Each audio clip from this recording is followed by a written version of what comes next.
Did you know that most billionaires today follow a similar pattern when it comes to making big money? And it's all grounded in a proven formula.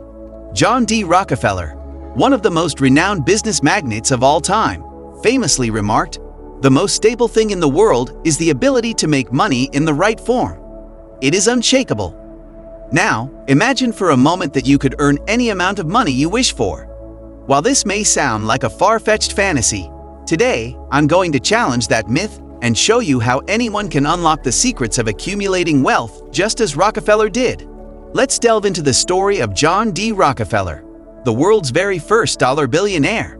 He began his journey by investing $2,000 into his first business, $1,200 of which he borrowed from his father.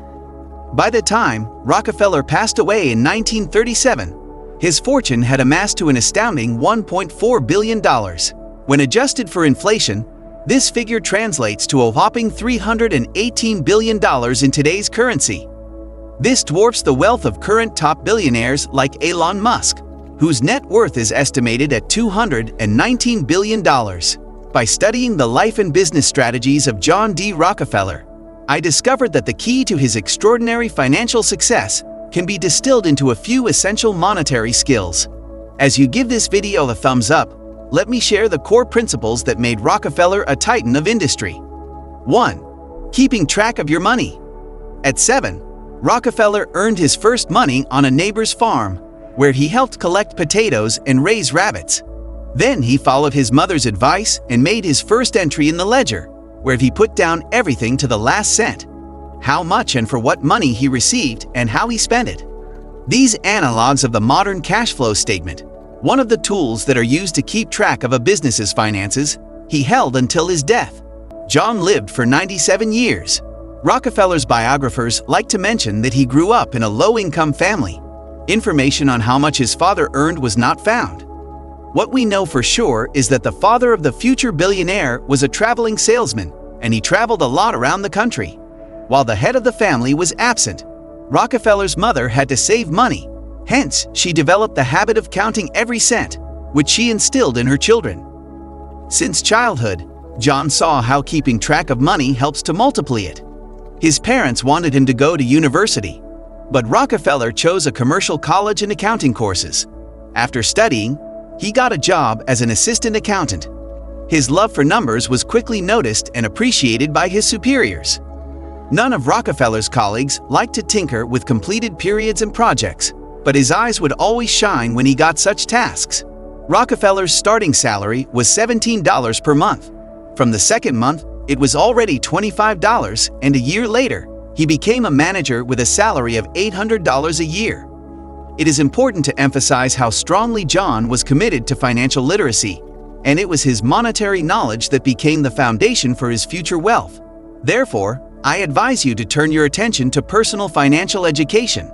2. Don't be afraid to borrow. Entrepreneurs often regard borrowed money as an evil that is best avoided. Rockefeller's example shows they don't have to. If Rockefeller hadn't taken the amount missing to enter the business from his father, most likely, he would have worked for all his life for hire. Borrowed funds were a constant companion of Rockefeller's business. He preferred to sell shares to the next investor even when he had enough of his own funds. He also invested his own money, but kept it as a reserve. And even if there were no investors, he would take on the financing of the next project entirely by himself. Rockefeller's first business was a small logistics company. In the first year, Rockefeller took on orders for $500,000. Money to support them soon became scarce. Already owing a lot of money to his father, who gave not just a loan but at 10% per annum, Rockefeller borrowed the missing amounts wherever he could. It wasn't easy, but he managed to do it. It is believed that only financially illiterate people are not afraid of loans. The difference between them and Rockefeller is that he borrowed wisely. 3. Fulfill obligations.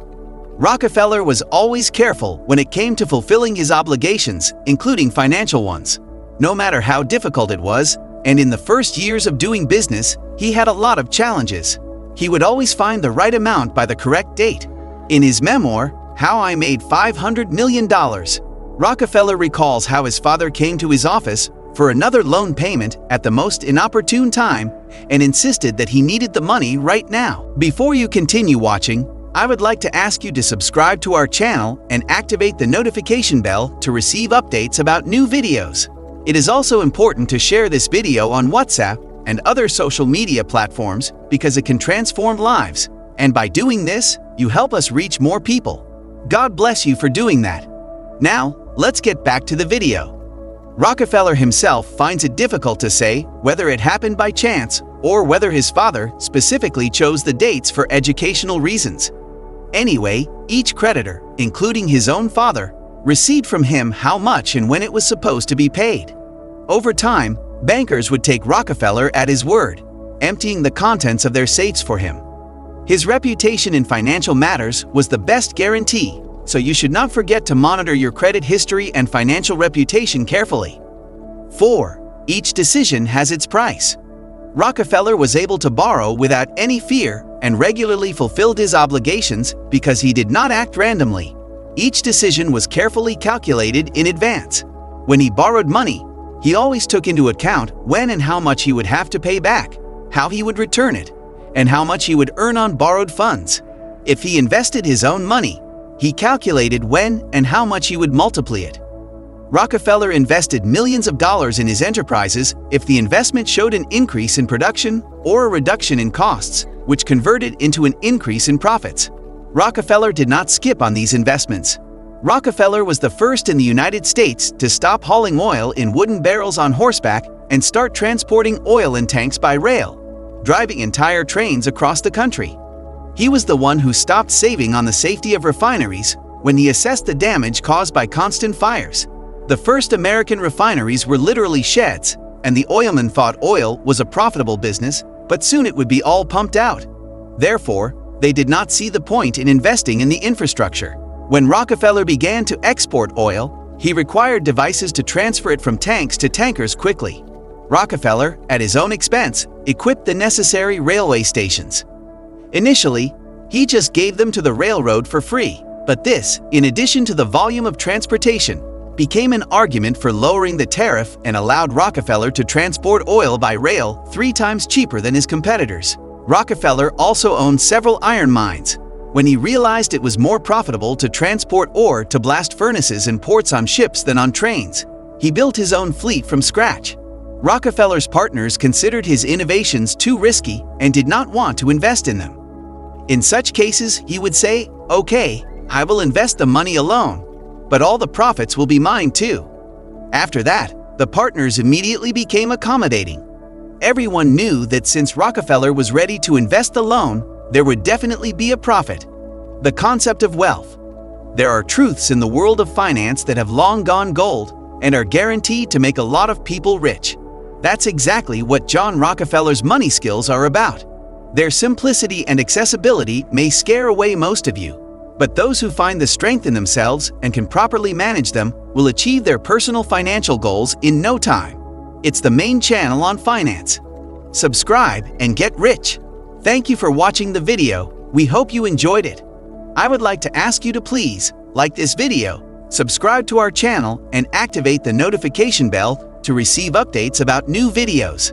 It is also important to share this video on WhatsApp and other social media platforms because it can transform lives, and by doing this, you help us reach more people. God bless you for doing that. Stay tuned for the next video. You are blessed.